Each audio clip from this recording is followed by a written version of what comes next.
Muy buenas tardes a todos, sean bienvenidos. Vamos a iniciar una sesión más de nuestro diplomado en cuidados intensivos para profesionales de la salud. Vamos a iniciar una sesión más, un tema de suma importancia que vamos a ver el día de hoy y vamos a hacer hospedadora a la maestra. Listo, maestra, ya es hospedadora. Ya puede usted compartir pantalla y iniciamos la sesión, por favor. Bienvenidos, vamos a iniciar. Gracias, buenas tardes a todos. Bueno, vamos a continuar los temas correspondientes al diplomado. Pues recordemos que es un diplomado para personas en estado crítico, pacientes adultos en estado crítico, también algunas intervenciones que tal vez correspondan al área pediátrica, en fin, pero el tema déjenme proyectar la pantalla, por favor.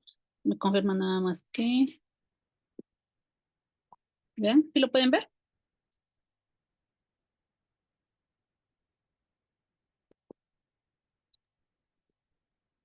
Sí, maestra, pantalla. Gracias. Ok, ahí está. Entonces, el tema que vamos a ver hoy, a pesar de que eh, pues son inherentes al área clínica, tal vez puedan ver que es un tema que algunos consideran repetitivo cuando vemos en la práctica clínica, son actividades, acciones que pues se van dejando de lado, ¿no? Se van olvidando. Sin embargo, en este diplomado, para que podamos abordar los temas ya un poco más particulares, primero, de manera general necesitamos abordarlos desde el enfoque que en todas las unidades tendríamos que acoplarnos, acatarnos a los indicadores de calidad de enfermería y a las acciones esenciales para la seguridad del paciente. Estos dos temas creo que son importantes porque van a disminuir pues incidentes y sobre todo van a hacer nuestra práctica con mayor calidad. Vamos a hacer las cosas como se deben de hacer. Hay una frase de Henry Ford que él dice que la calidad es hacer las cosas bien a pesar de que nadie te vea. Entonces, en ese sentido, vamos a ver que la calidad también es inherente a nuestros cuidados. Bueno, nada, es para darle un repaso a los indicadores, pero vamos a abordar un poquito más profundo las acciones esenciales, por favor. Entonces, ahora vamos a abordar, creo que han definido hasta 16 indicadores de calidad, pero en la Comisión Permanente de Enfermería tenemos descritos en los manuales de 3 indicadores de calidad y, y después elaboran otro manual con otros 3 indicadores más para la prevención de infecciones y la calidad del paciente. Entonces, y más el indicador de notas de enfermedad, notas y registros de enfermedad, únicamente están establecidos, oficializados, vamos a establecerlo, con 7 indicadores. Algunos se refieren hacia 16 indicadores, pero en las normativas, en las revisiones oficiales, bueno, tal vez institucionalmente manejan otros indicadores, pero los que son publicados a partir de la Comisión Permanente en Enfermería, que es un organismo interinstitucional, es decir, abarca las instituciones del sector público y también del sector privado para la práctica general de enfermería en todo nuestro territorio mexicano, independientemente si sea un sector privado o público. Entonces, son de manera general. Vamos a ver eh, estos indicadores. Aquí tenemos el primer indicador de la prevención de infecciones de vías urinarias.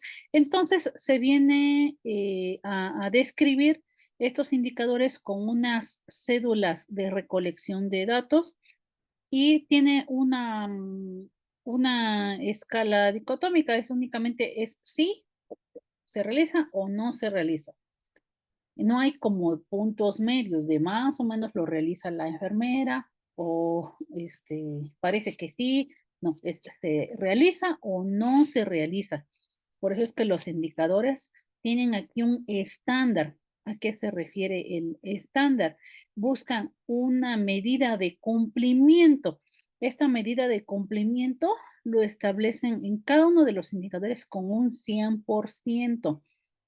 Cuando vemos con alumnos de posgrado, yo siempre les comento, imagínense que la persona que más quieren es sujeto del cuidado de un colega, ¿no? Entonces, ¿cómo quieren que lo atiendan? Que lo atiendan más o menos, que lo atiendan mal o que lo atiendan bien. Pero ese bien se refiere a que todas las acciones sean cumplidas de manera excelente, o sea, que no haya duda de que el cuidado que le proporcionan es de calidad y es un cuidado seguro, sin una práctica que pueda poner en riesgo la salud, la integridad, puedan ponerlo en riesgo de infecciones, puedan ponerlo en riesgo de lesión, en riesgo de una complicación por una iatrogenia.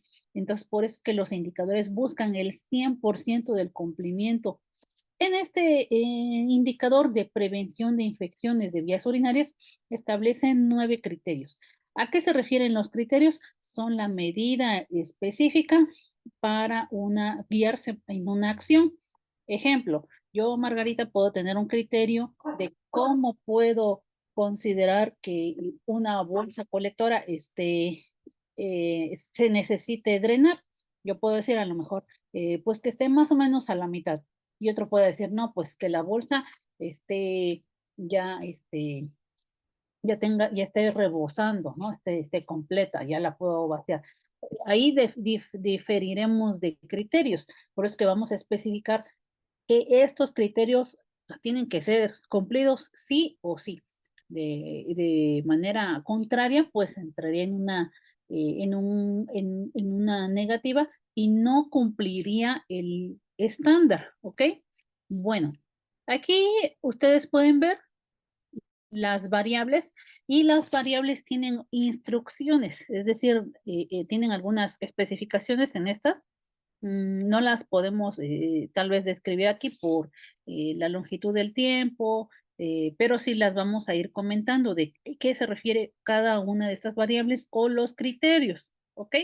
Bueno, entonces, aquí qué es lo que busca este indicador, prevenir infecciones a pacientes con sonda vesical. Ejemplo, aquí ustedes pueden ver el sistema, es un circuito cerrado, ¿a qué se refiere? Que no hay desconexiones, tal vez la imagen no lo permite aquí, pero en la parte distal tiene el globo de llenado para la sonda, sonda propiamente, etcétera, ¿no? Tal vez hay algunos elementos que carezca esta imagen, como son la identificación, etcétera, ¿no? Esos elementos irán más específicos en las acciones esenciales, pero ahorita los vamos a ir comentando desde los indicadores, ¿ok? Entonces, el primer criterio, la primera variable que establece este indicador es la bolsa colectora se mantiene por debajo del nivel de la vejiga. Ok, el paciente sentado, acostado, de pie, la bolsa tendría que estar por debajo del nivel de la vejiga. Algunos dicen debajo del nivel de la rodilla. No, el indicador dice de la vejiga, ¿ok? Bueno, entonces a la altura que la cama, que la silla, que de pie lo permita, pero tendría que ser así colocado, ¿sale? Seguido de la sonda vesical está fijada de acuerdo al sexo del paciente. ¿Sale? Para eso quiero mostrarles de dónde vienen los indicadores. Aquí que a veces nos quedan dudas, ¿sale? ¿De dónde vienen los indicadores? Ustedes pueden ingresar a la página de la Comisión Permanente de Enfermería, escriben comisión, así abreviado, Comisión Permanente de Enfermería. Se van a publicaciones y aquí tenemos este documento que se llama Evaluación de los Servicios de Calidad. Este es uno. Y otro, el otro donde describen los indicadores, es 3 nuevos indicadores para la prevención de infecciones en la seguridad del paciente. Aquí lo pueden ustedes ver, porque a veces cuando con los estudiantes de pregrado es donde desconocen, ¿no? De dónde. Y, y se los comento porque me pasó en una ocasión. Entonces me dijo el estudiante, es que no los encontré en Google. Así es como se tendría que ver descritos los indicadores. Aquí yo lo que les muestro es únicamente el ítem, pero como ven, como les comentaba yo, tienen unas instrucciones más específicas, ¿sale? Aquí lo que comentábamos en en el en la descripción de la diapositiva, la bolsa se mantiene por debajo del nivel de la vejiga, y lo que yo les mostré viene únicamente es esta diapositiva, que bueno, está como girada, que es el concentrado manual. Hay dos concentrados, el manual y el computarizado, pero está esta y está la cédula donde se recolecta la información. ¿Sale? Entonces, de la cédula donde se recolecta la información, es esta que yo les comentaba. ¿Se mantiene por debajo del nivel de la vejiga, sí o no? Y tiene otras especificaciones en las instrucciones de que si la bolsa ha rebasado un llenado de 75%, esa bolsa se tiene que vaciar. No lo especifica en esta pregunta particularmente, pero así en las instrucciones se considera de que si la bolsa no toca el suelo, a diferencia de que la bolsa suba por encima del nivel de la vejiga, es decir, que esté si el paciente está acostado, que esté sobre el paciente, cuando se realiza en el paciente encamado un cambio de posición o una movilización en un paciente encamado, la bolsa se sube por debajo del paciente, lo atraviesa, y ahí no hubo una oclusión. También esto se tiene que considerar. ¿Ok? Por eso es que allí sería una negativa a este criterio. Ahora, si esta bolsa no estuviera, bueno, no nada más debajo, sino también por arriba, ¿no? Pero si estuviera debajo, que no esté la bolsa tocando el suelo. Aquí ustedes pueden ver en esta imagen, creo que no se ve. Bueno, la bolsa colectora tiene el tubo de drenaje. Entonces, hay distintos modelos. El que se busca que sea dispensado en las unidades es el modelo que se utiliza en vaciado de una mano, ¿no? Entonces, con una mano se drena y con la otra se sostiene. Entonces, en esa actividad en esa habilidad también, tendríamos que considerar que el tubo de drenado no toque el suelo, no toque la probeta o el orinal donde lo estamos vaciando, ¿sale?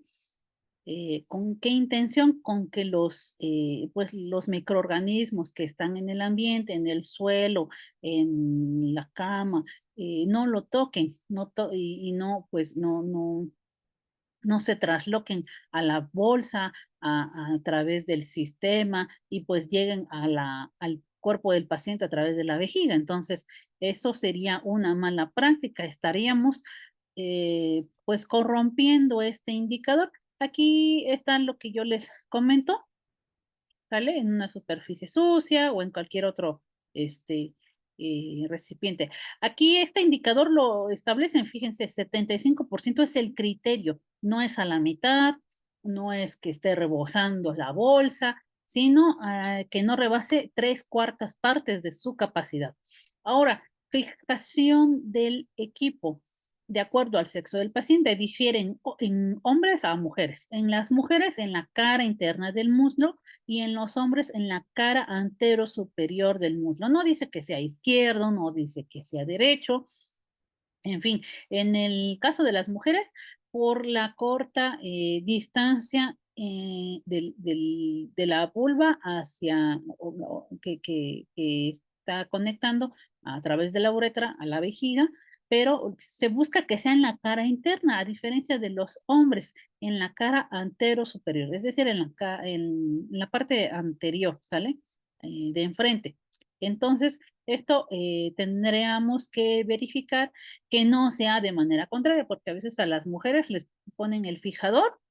Hay distintos fijadores, ¿no? Hay artesanales, hay un poco ya más industriales, más comerciales, pero independientemente de la fijación, a veces hay instituciones donde les ponen nada más una tela adhesiva, hay otros que se hacen un poco más artesanales, con tela adhesiva, con cinta de lino, hay otros pues comerciales, como les comentaba, independientemente de la fabricación, la elaboración de estos fijadores, bueno, ¿cómo tendría que ser? En el caso de los hombres o de las mujeres, tiene estas particularidades.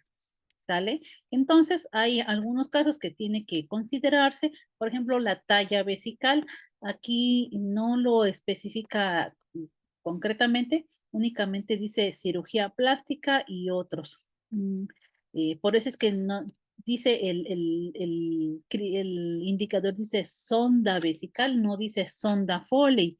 Y igual cuando se documente, cuando se escriba que es sonda vesical, y ya especificar Foley o es una Foley suprapúbica, etcétera. Entonces, estos aplican también al criterio, eh, pero se hace esta acotación en el caso de la fijación, si fuera una fijación con una sonda vesical por talla suprapúbica, pues bueno, ahí la fijación es a través de la piel, ¿ok?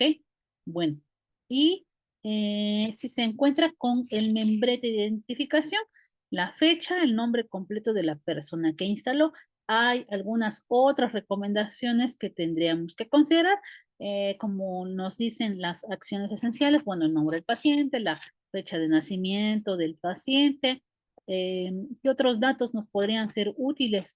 Y en la práctica lo vemos, ¿no? El llenado del globo, si es con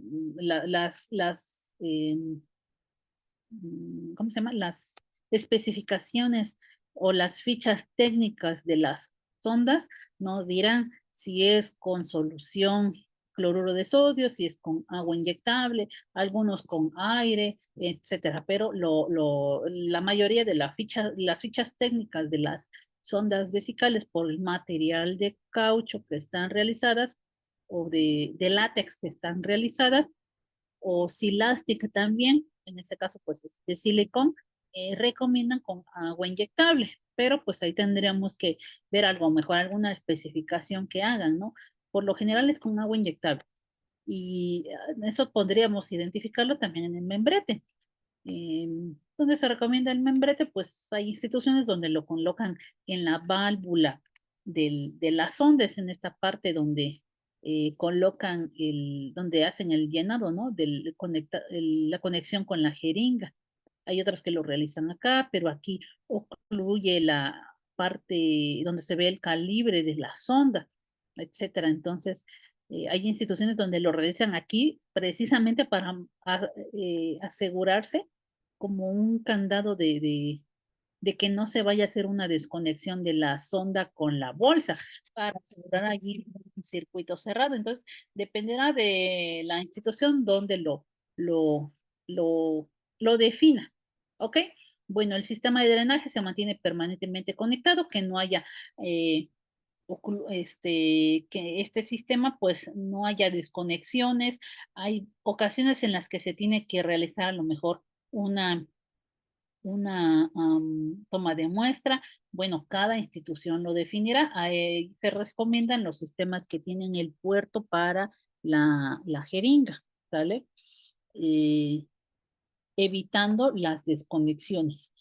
Si se registran los datos referentes al funcionamiento de la sonda y tubo de drenaje, hay instituciones donde tienen una hoja específica para pues cumplir estos criterios. Hay instituciones que no lo tienen, que tiene que ser registrado de manera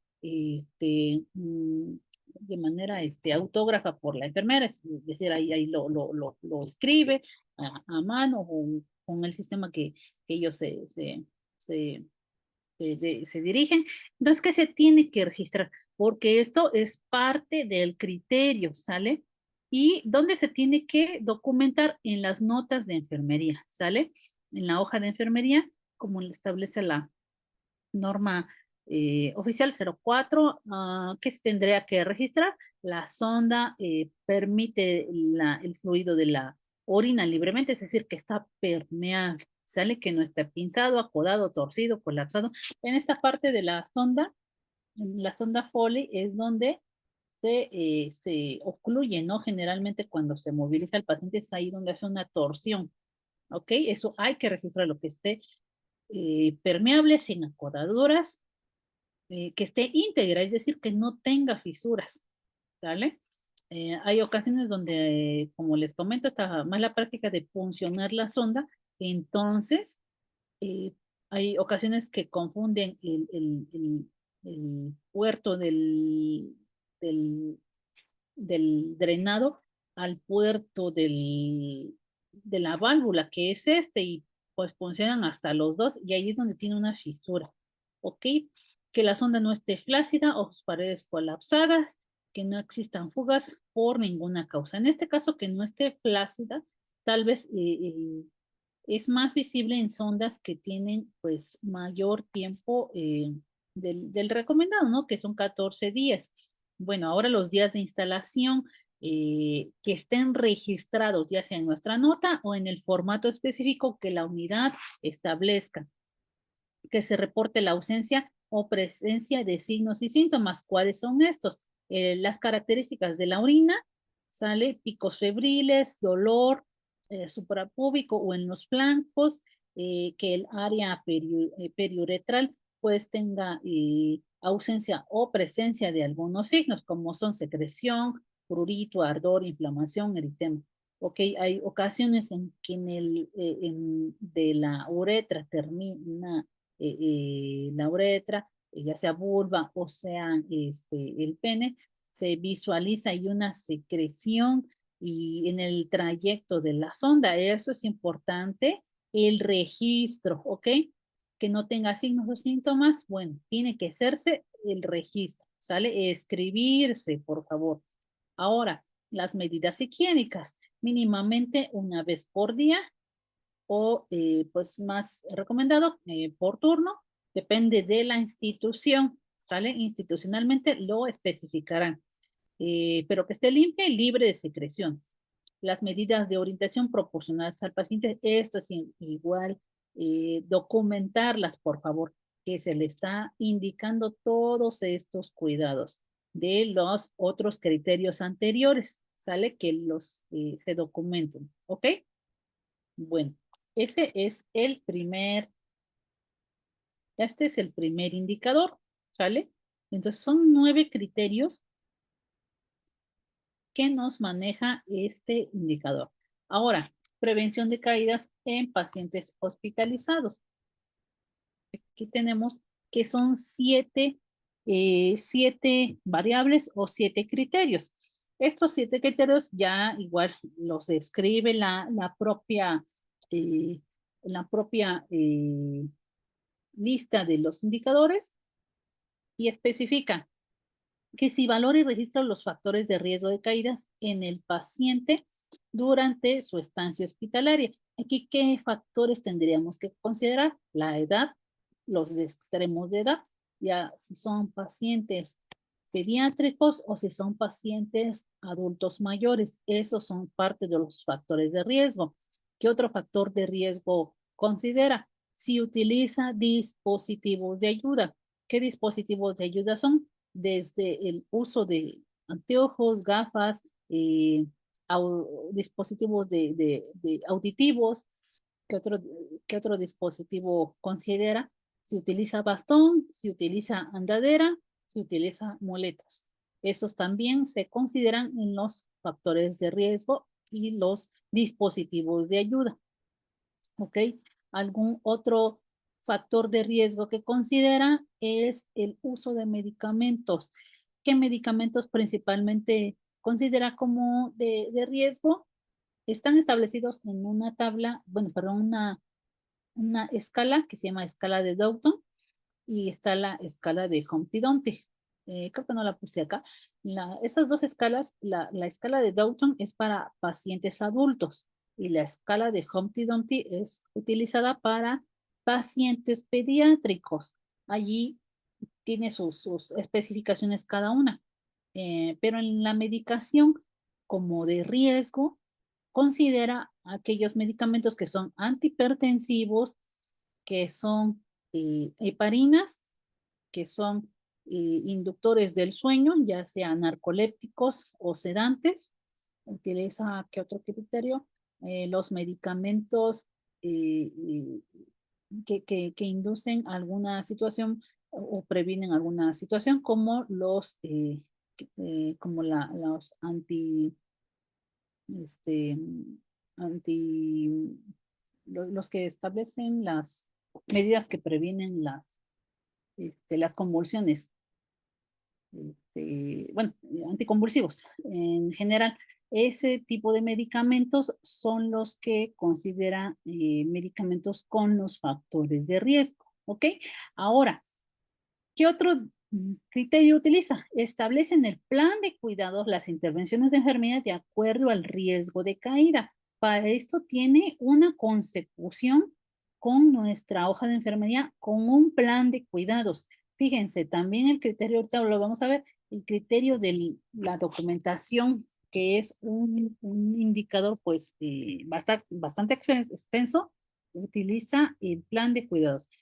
Y las intervenciones, ahora también los resultados, todo el proceso de enfermería desde la valoración, bueno, tiene su propio indicador, pero bueno, aquí que si en el plan escribiste qué acciones vas a hacer para prevenirlo, que viene en consecución con los recursos disponibles necesarios para la seguridad del paciente.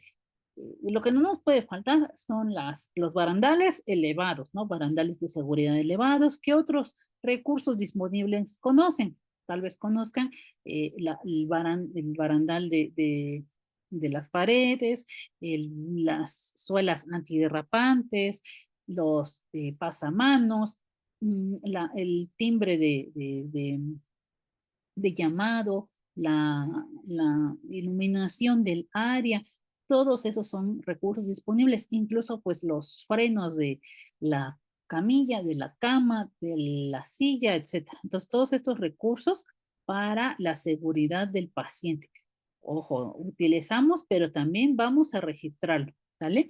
Informamos al paciente sobre el riesgo de caída. Esto, cada institución tendrá su propio protocolo si se lo informa de manera al ingreso, etcétera. Pero vamos a ver, con las acciones esenciales tiene aquí una consecución que tiene que ser en el ingreso, en cada cambio de turno, en cada cambio de área, tiene que ser valorado también el riesgo de caída, tiene que ser valorado en cada cambio del estado de salud del paciente también, así como nos marca en este indicador, y también en las acciones esenciales. En esos momentos se tiene que evaluar el riesgo, ¿sale? Y en este caso, informarles ese riesgo. Ahora, si orientamos sobre el uso y el manejo del equipo, qué elementos para la seguridad va a tener, que siempre les especifiquemos sobre todo la altura de la cama, ¿sale? La altura de la cama es importante y las camas por lo regular cuando se hace el cambio de cama, pues por la posición, eh, eh, por la prevención de lesiones que tenemos el personal, pues ponemos la cama un poco más alta, sin embargo, esta altura pues puede ser dañina si supera cierta altura y ocurre una caída, entonces también es importante considerar la altura del cama, ¿sale? Se revalora y ajusta de acuerdo al estado del paciente las intervenciones establecidas en el plan de cuidados, ¿ok? Que estas intervenciones, bueno, hay una acción, se registra esta revaloración y el ajuste, y el registro, otra vez, el registro de presencia o ausencias de incidentes o accidentes presentes en el paciente, ¿ok? Entonces, este es el criterio de prevención de caídas. El indicador de prevención de úlceras por presión. Este indicador está, pues, es considerado con 5 criterios, pero estos 5 criterios tienen especificaciones mucho mayor descritas. Y hay manuales de úlceras por presión, protocolos de úlceras por presión, está la propia acción esencial para la seguridad del paciente porque son lesiones. Entonces, desde la denominación, yo creo que aquí tendrían que hacer ya una actualización, lesiones por presión, o tal vez ya el término, ¿no? Ya lo está un poco, pues entrando al obsoleto de úlceras por presión, lesiones por presión, ahora ya otros términos, ¿no? Que vienen acuñando, lesiones dérmicas asociadas a la presión, etcétera, ¿no? Pero independientemente ya el concepto lo van pues familiarizando tal vez con la descripción, ¿no? Que es una lesión mm, originada por la baja perfusión en la zona. Entonces, este indicador tiene varios criterios, aquí mayormente descritos en sus instrucciones, que ahora, si se valora y registra los factores de riesgo que predisponen al paciente para la aparición de estas úlceras por presión, ¿qué factores de riesgo se consideran? Los primeros, los intrínsecos y los factores extrínsecos. Dentro de los factores intrínsecos, bueno, la edad, el, la condición del paciente, el estado del paciente, lo especifica un poco más en las acciones esenciales que consideran esos factores tanto intrínsecos como los extrínsecos. Los extrínsecos, bueno, si hay presión, si hay cizalla, si hay el desplazamiento, estos se consideran en los factores de riesgo. Ahora, de este factor de riesgo, ¿qué tendríamos que considerar también? El grado del riesgo. Ahora tenemos dos escalas más familiares, que son la escala de Braden y la escala de Norton. Cada institución utilizará o especificará cuál de los dos usar, pero acciones esenciales nos delimita a Braden. ¿Ok? Bueno, ahora, establece el plan de cuidados y ejecutan las intervenciones de enfermería de acuerdo al riesgo de acuerdo a esto que valoré, qué voy a planear y qué voy a ejecutar. ¿Sale? Y de esta ejecución, bueno, que voy a utilizar, qué elementos tengo disponibles y necesarios. Entonces, recordemos que una lesión por presión también es un evento adverso. Es una situación que no deseábamos que pasara. Entonces, ¿qué elementos disponibles podemos tener en las unidades? Recuerdo nuevamente, cada unidad tendrá sus propios protocolos que son apegados a acciones esenciales y a estos mismos indicadores. Ahora, desde la eh, crema convencional, si recomiendan o no recomienda cada institución el aceite de almendras, bueno, algunas otras preparaciones, en algunas instituciones preparan soluciones ¿cómo se llama? Crema barrera, que es la mitad de óxido de zinc con la mitad de vaselina, ejemplo. Entonces, esas preparaciones, cada institución lo tendrá o lo definirá como sus elementos, ¿sale?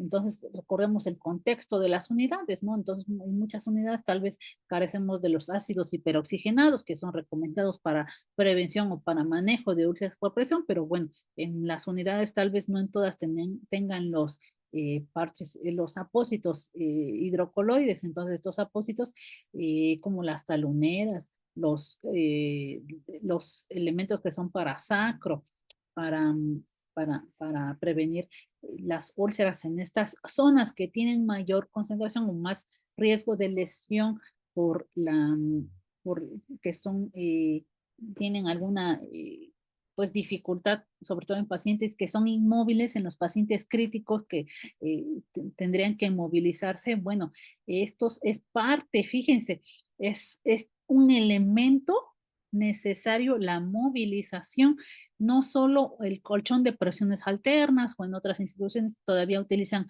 colchones de aire, ya más en desuso los colchones de agua, pero bueno, los recomendados, y más también en desuso los colchones cascarón de huevo, que todavía los venden, pero los colchones necesarios se consideran los colchones de presiones alternas, pero la movilización es un elemento necesario. Entonces, ese es un elemento para la prevención de las úlceras por presión. Sigue siendo pues un gol estándar para la prevención de las úlceras, la movilización cada 2 horas y ahora tal vez ya pueden espaciar cada 3 horas, pero en un turno nocturno, independientemente del propio protocolo que la unidad establezca. Ahora, si se orienta al paciente y al familiar sobre las formas de prevenir las úlceras por presión, ¿sale?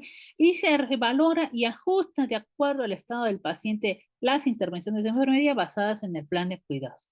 Entonces, recordemos el registro nuevamente. Ahora, quiero platicarles de este indicador. Hay indicadores de los procesos de cómo hacemos las cosas de manera hábil, de manera práctica, de manera técnica, ¿sabe?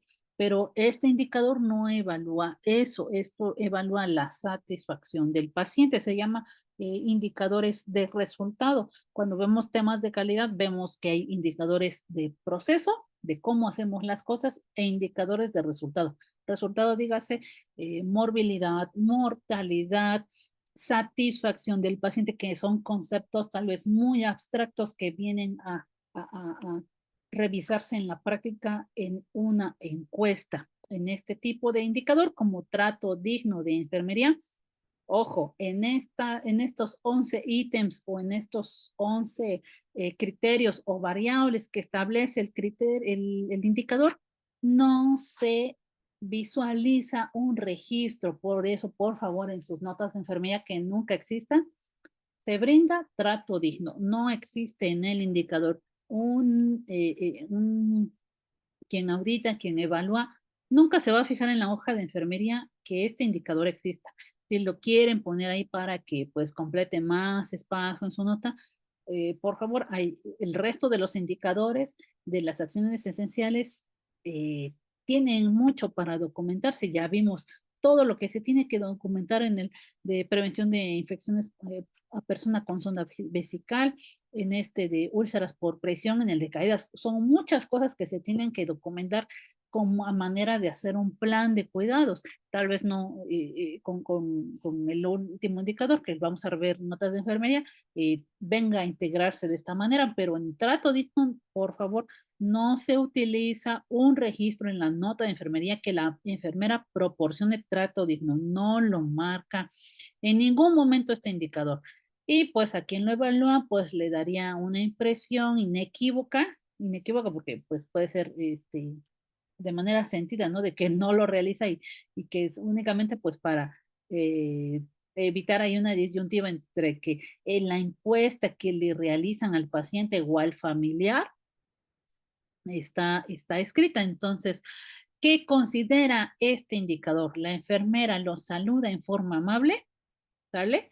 Se presenta la enfermera con usted, pida su nombre, que lo va a atender en el turno, si hay consecución de turno, si la enfermera se dirige lo hace por su nombre, no lo hace como padre, no lo dice como madre, oiga, le quita la personalidad, ¿sale? De paciente. Si la enfermera le explica sobre los cuidados o actividades que le va a realizar, desde que lo va a destapar, lo va a tocar, le va a tomar la glucosa, todo lo que le vamos a realizar, se lo vamos a explicar. Ahora, si la enfermera se interesa porque dentro de lo posible su estancia sea agradable, si le pasa el agua, si le pasa el cómodo, ¿sale?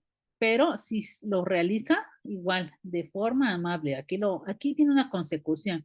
Si procura que esas condiciones necesarias, dice que guarden su intimidad o pudor, ¿vale? Esto es importante para el paciente, que no lo tengamos destapado, sobre todo los pacientes críticos que eh, se despersonalizan muchas veces los pacientes y pues son expuestos y de alguna manera la parte de la dignidad del paciente pues se ve ahí un poco trastocada. Bueno, la enfermera lo hace sentir seguro al atenderle, Esto es muy importante, si considera que sí o si se siente inseguro, fíjense. Entonces, este criterio utiliza ese elemento, ¿no? De la entrevista con estas preguntas, pues tan puntuales. La enfermera lo trata con respeto, la enfermera le enseña a usted o a su familia de los cuidados que debe tener respecto a su padecimiento. Tal vez digan, pues bueno, no le puedo decir todo su tratamiento que va llevando, pero bueno, ¿qué cuidados podríamos tener, no? Que siempre, sobre todo nuestros pacientes que están en las unidades de cuidados intensivos, que se lave las manos, que lo puede tocar, pero que no puede tocar los invasivos, que puede hablarle, a lo mejor su paciente tiene una sedación profunda o una sedación consciente que lo permita interactuar.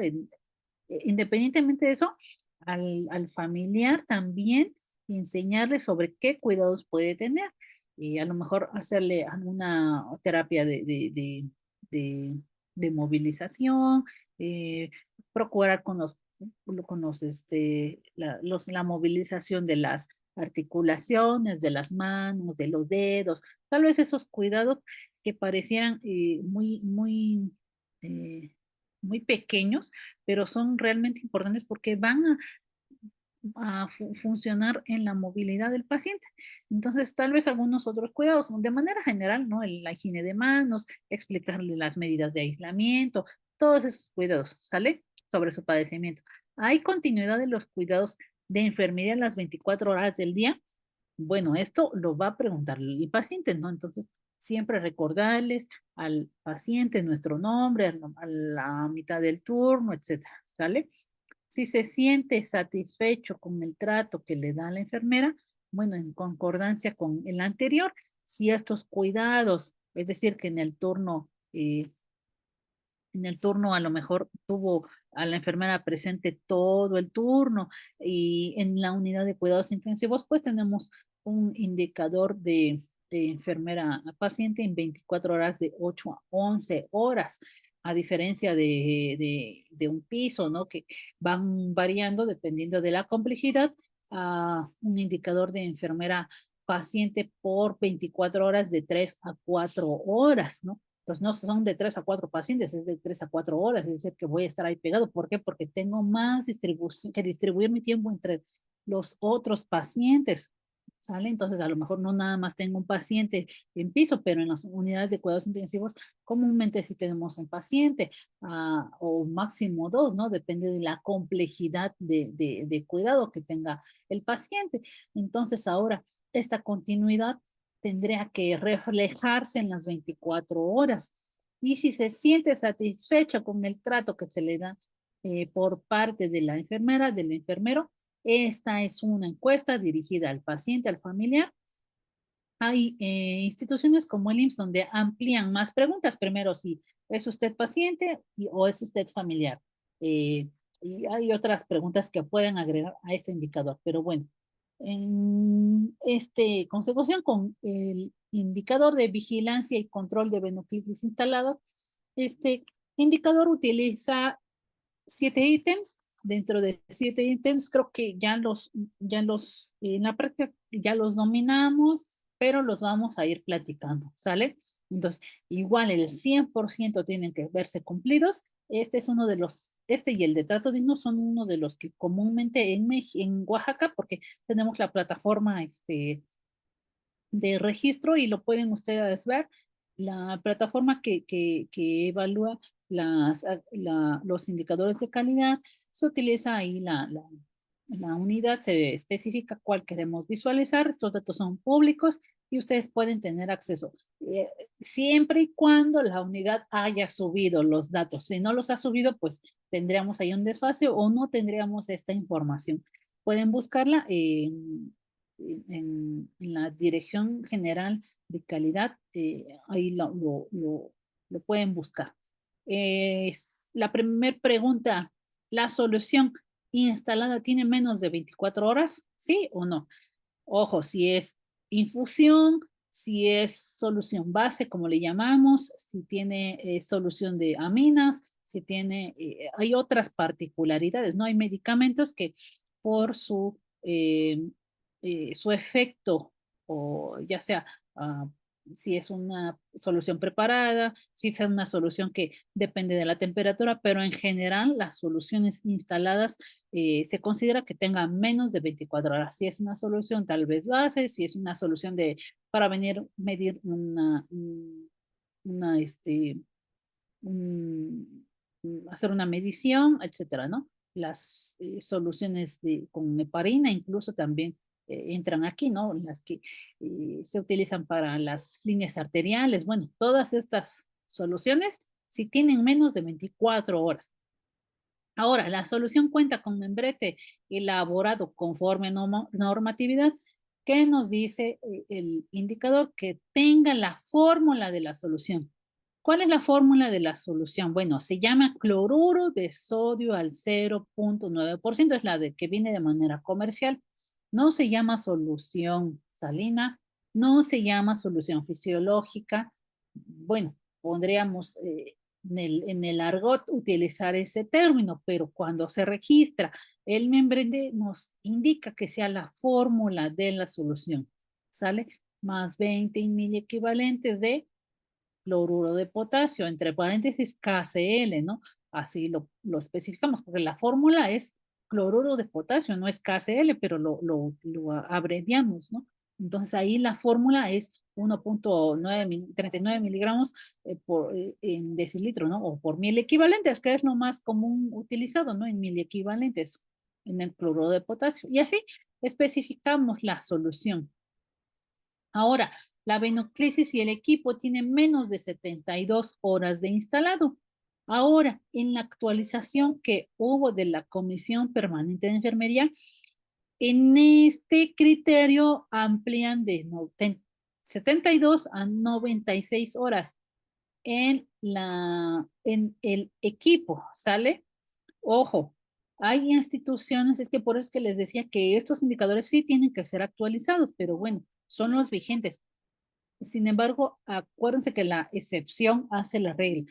En este criterio de la venoclisis de 72 horas, ya las recomendaciones de la INSS, de la Sociedad de Enfermeras en Terapia de Infusión, ya consideran de manera unificada que la venoclisis, es decir, la punción por catéter periférico corto no tendría que cambiarse cada 72 horas, sino que puede ampliarse todo el tratamiento del paciente siempre y cuando esté permeable y no tenga datos de flebitis, ¿ok?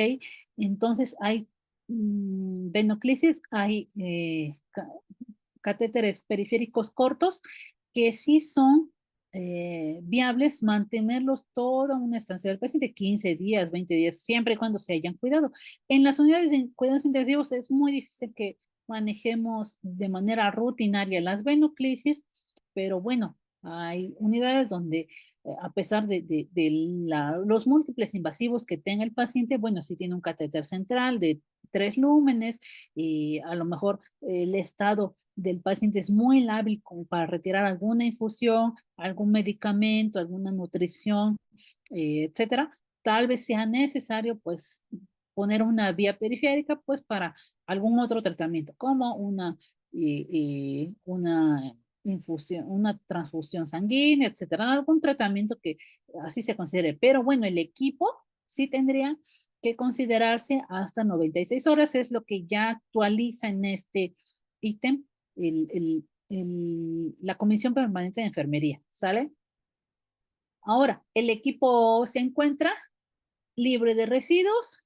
¿Sí o no? ¿Residuos a qué se refiere? Bueno, tal vez los precipitados que hacen algunos medicamentos, como ejemplo el manitol, hay ocasiones en que se ve en el transcurso del equipo, pues el manitol, los cristales, etcétera, ¿no? O algunas otras preparaciones. Estos tendrían que cambiarse, tendríamos que evitar que haya una oclusión del catéter, ¿ok? Entonces, por favor, aquí tendríamos que hacer cambio de la solución y del equipo, ¿sale? El sitio de punción y área periférica de la venoclisis se encuentra sin signos de infección, bueno, edema, rubor, ardor, dolor, ¿sale? En el caso de venoclisis de los pacientes críticos, pues como tienen mayormente catéteres centrales, bueno, tal vez es menos ver una vena periférica, pero bueno, si se maneja, se tendría que hacer un retiro ante estos signos de infección. Tenemos la escala de Maddox, que la escala de Maddox ahí el nivel 0 pues tendría aquí sin signos de infección, ¿sale? Y el catéter se encuentra instalado firmemente y la fijación está limpia. Entonces aquí considera sí o no. Y la solución parenteral tiene circuito cerrado, es decir, que no se hacen conexiones y desconexiones. Ya los equipos, pues se utiliza equipos libres de agujas, ¿no? Entonces con puertos donde solo se tiene que hacer la desinfección con alcohol, ya no se utiliza pues la aguja propiamente, pero bueno, también viene ahí a disposición de lo que tenga la unidad, ¿ok? Y administración de medicamentos por vía oral, alguna vez administración, bueno, el criterio lo utiliza como administración. En algunas ocasiones vemos administración. Cualquiera de los dos términos es correcto. No nos tendríamos que pelear con administración, es la ciencia, etcétera, o administración de medicamentos. Bueno, el ítem considera, el primero, verifica que los datos del registro de medicamentos y el nombre del paciente corresponde a la orden médica.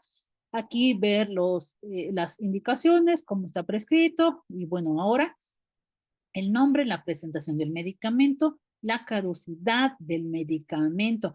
Esta tercera variable es donde más fallos se encuentran para cumplir el estándar de este indicador, ¿sale?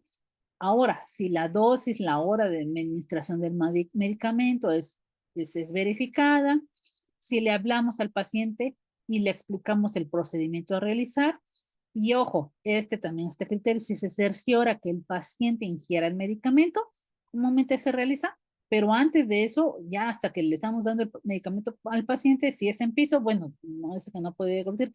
En un paciente crítico sí se tiene que verificar porque pues si tiene intubación, si tiene sonda, si tiene gastrostomía, si la sonda es orogástrica, si es nasogástrica, si tiene, de acuerdo a la institución, si tiene técnica de ver el reflujo, si se ve la permeabilidad, lo que la institución maneje, bueno, ahí nos cercioramos de que el medicamento sea permeable, pase permeable en la sonda, ¿ok? Ahora, si se hace el registro, comúnmente es lo que se cumple al 100% este criterio, pero el que nos falla es en la caducidad del medicamento, ¿sale? Y el último indicador, proviene del lineamiento general para la documentación y evaluación de la implementación de los planes de cuidado de enfermería. Y este es el que documenta la hoja de registros clínicos y notas de enfermería. Aquí hay una observación en el último ítem, ahorita se los comento. Bueno, los datos de identificación de la persona y que van en concordancia con las acciones esenciales, fecha de nacimiento, nombre completo, iniciando por apellidos, bueno, la valoración de la persona, si se realiza, si no se realiza, pero que sea descrita en la hoja de enfermería. Y tiene en consecución como si fuera un proceso de atención de enfermería. Bueno, el detección de riesgo a través de escalas. ¿Qué escalas se tienen que utilizar de acuerdo a las normas 04? Y que bueno, vienen especificadas también en este indicador, tendría que hacer el de riesgo propiamente de caídas y de úlceras. Otra documentación que se tiene que hacer en la valoración tendría que ser una escala de dolor, ¿sale? Ahora, la escala del dolor de nuestro paciente crítico que está en los cuidados intensivos, bueno, podría ser la escala de ENA, de EVA, la CPOT. Ahora, ¿qué otra valoración? Hemos visto la valoración de sedación con un RAS, una escala de RAS, una escala de SAS. Es decir, vamos aquí integrando los conocimientos, las escalas que hemos revisado, ¿vale? Bueno, ahora los diagnósticos de enfermería con la nueva taxonomía que ya se actualizó, tendríamos que revisar cuáles son los diagnósticos vigentes para nuestra práctica, ¿vale? Los objetivos o resultados que esperamos de esta persona. Bueno, se tuvo ejemplo, ¿no? Se valoró el dolor con las escalas, se especifica ahí los criterios del paciente que nos hizo llegar a ese nivel del dolor. Ahora, ¿qué diagnóstico? Dolor agudo y qué objetivo se busca? Bueno, disminuir el dolor. ¿Qué plan de intervenciones tengo?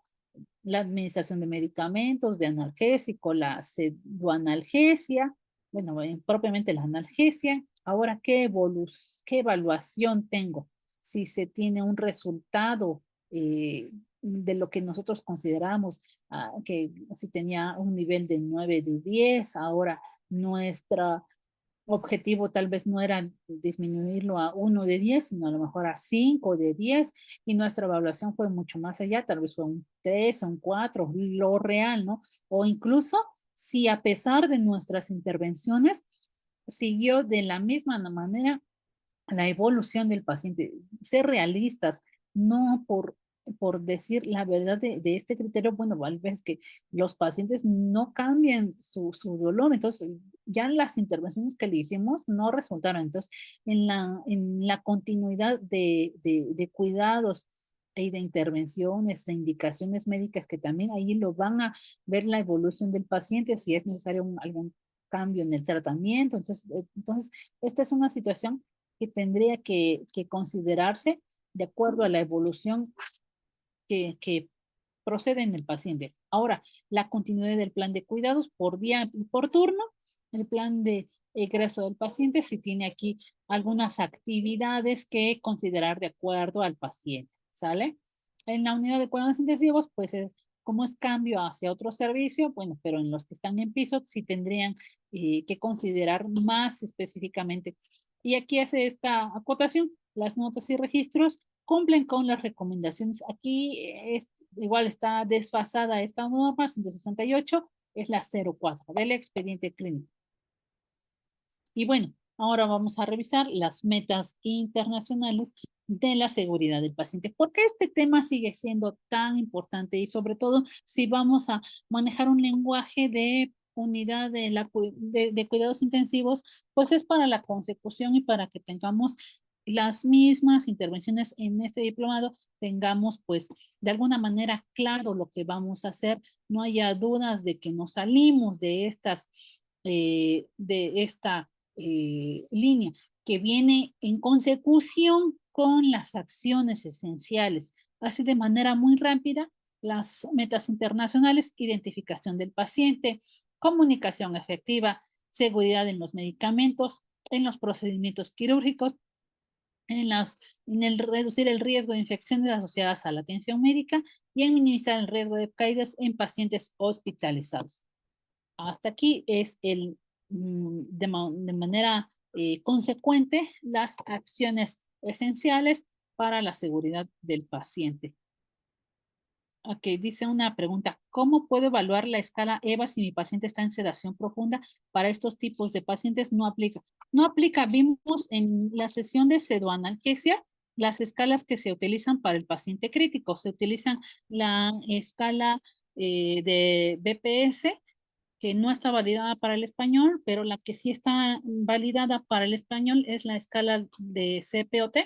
Esa escala la vimos, puede revisar la sesión que manejamos para dolor en este tipo de pacientes que están en sedación profunda. Contesté su pregunta, Blanca Paola, pero en escala EVA no se utiliza comúnmente en pacientes en estado crítico con sedación. Ok, bueno, ahora las acciones esenciales para la seguridad del paciente. ¿Qué objetivo busca o por qué es tan recurrente buscar el cumplimiento? Porque se va a prevenir errores y vamos a mejorar la seguridad de tantas situaciones que podemos ver en las unidades. A lo mejor ustedes dicen, pero bueno, yo en mi práctica se me hace muy fácil llevar estas acciones, pero créanme que cuando damos instrucciones debemos ser muy específicos. ¿Y por qué es que hay unidades tan reconocidas mundialmente como la Clínica Mayo, como el Tom Hopkins, como instituciones pues de gran renombre internacional?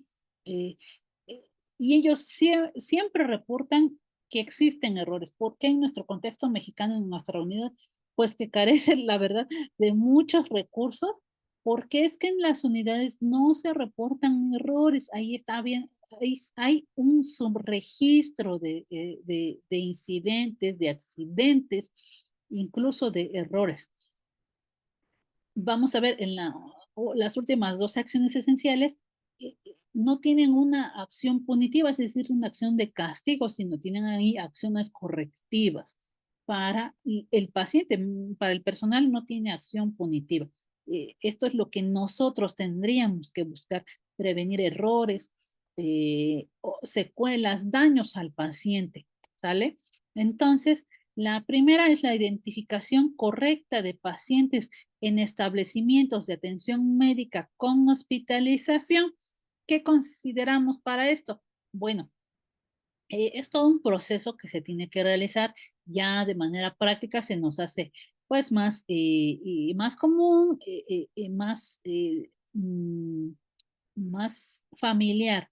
Ahora, la cabecera de la cama, la pulsera o brazalete, considerarlos, son acciones que no solo corresponden a enfermería, ¿eh?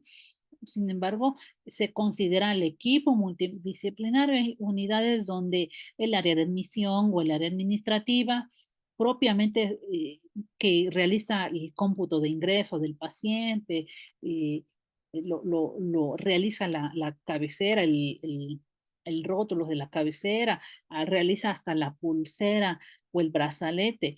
Y es una actividad que en otras instituciones lo hace la enfermera. Entonces ahí parte del esquema de trabajo que tengan en las unidades. Entonces, varía mucho, ¿no? Entonces, pero son actividades que todavía en los libros de fundamentos de enfermería los consideran como parte del procedimiento que se llama ingreso del paciente. Entonces, allí nosotros podríamos, pues, acuñarlo a una actividad que, bueno, si un área no la está realizando, bueno, en la parte que sí me corresponde, bueno, identificarlo para que yo pueda hacer mis procedimientos, ¿sale? Entonces, colocar estos datos como son nombre completo y número de historia clínica, el nombre completo y aquí utiliza la la fecha de nacimiento y el nombre completo. ¿Qué pasaría en personas que desconocemos su nombre, que son desconocidos? ¿Ustedes saben qué tendríamos que considerar? Bueno, allí nos establece este apartado que tendríamos que especificar la palabra desconocido. Hay unidades donde utilizan la denominación N, o sea, la letra N de nene, NN. Significa no name, del inglés sin nombre, pero bueno, en el criterio de la estandarización de pacientes hospitalizados, con la identificación correcta, nos dice que tendríamos que decir desconocido, hombre, desconocido, mujer, y agregar algunos otros datos. Ejemplo, si fue traído por el MP, si tiene alguna señal particular, si tiene un rango de edad considerado, ¿no? Aparentemente de 40 y tantos años, 45 años, 30 años, 15 años, etcétera. Hacer ahí una especificación de algunas variables como son la edad, el sexo, bueno, pues el sexo genérico, ¿no? Hombre, mujer.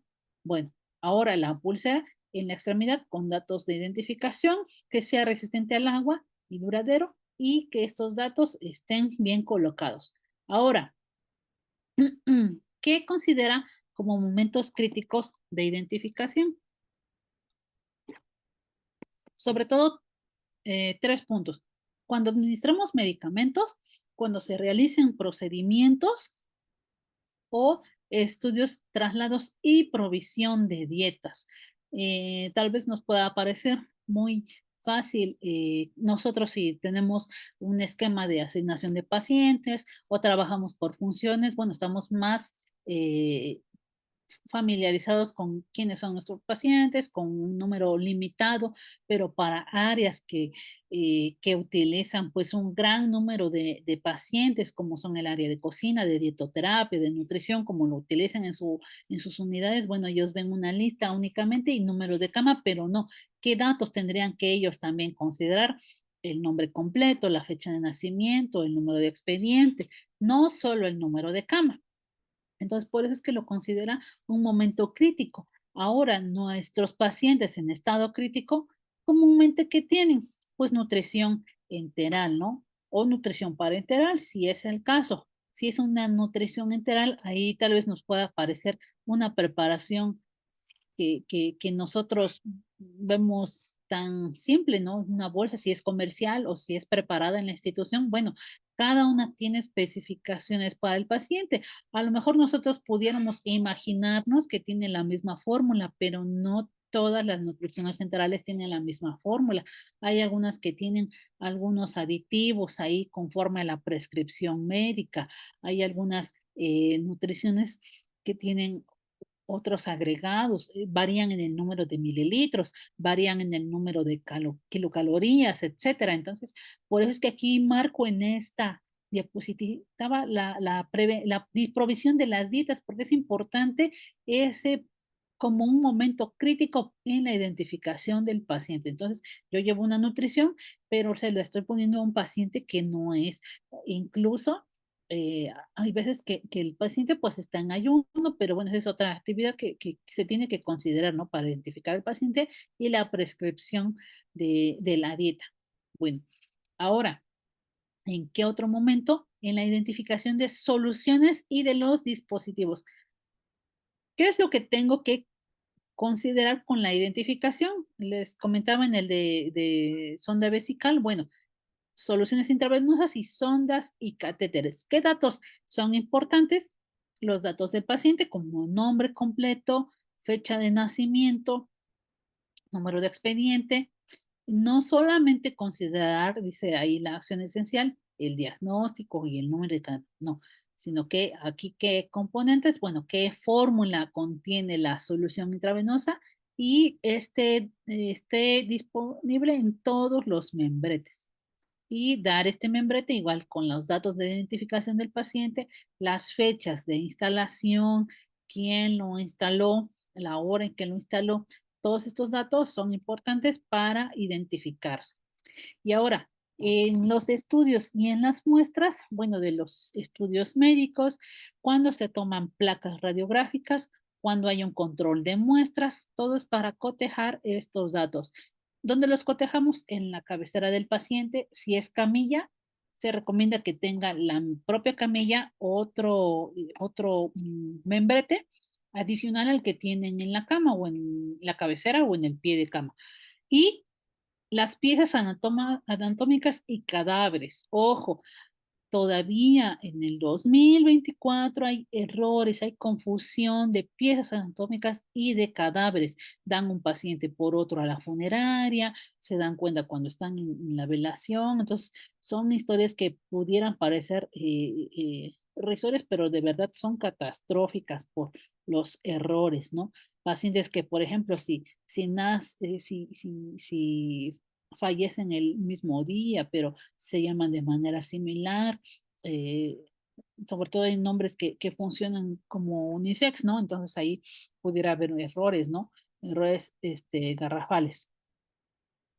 Aquí comentan con esta hora de ingreso. Ok, sí, ya vemos un mensaje. No se preocupe, puede ver la grabación, Rebeca. Bueno, ahora en la acción esencial 2 vamos a ver que esta acción esencial utiliza la comunicación entre el equipo médico. Bueno, y es entre profesionales en sí. Utiliza un protocolo que se llama escuchar, escribir, leer y confirmar. ¿Qué tendríamos que describir en este protocolo? Bueno, de manera auditiva nos comunicamos, escribimos, leemos y confirmamos. Vamos a ir eh, especificando este proceso. Bueno, prestamos atención a estas indicaciones o qué es lo que buscamos, ¿ok? Se realiza el registro de lo que se busca en un ejemplo, ¿no? Si es una prescripción, bueno, se escucha la contraparte en este proceso comunicativo, también se escribe, se lee, se repiten estas indicaciones o resultados al emisor.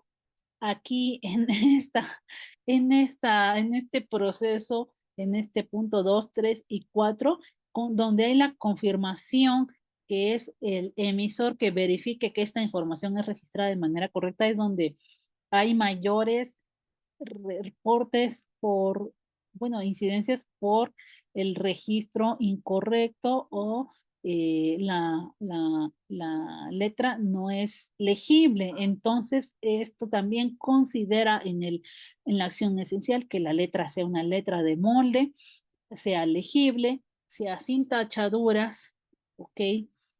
Hay instituciones donde las indicaciones son de manera computarizada o son electrónicas. Bueno, hay los cambios y los ajustes igual son electrónicos, pero hay instituciones donde todavía se realiza con papel y tinta. Entonces, evitar o que sea encimado el uso de corrector en la norma 04 no está permitido.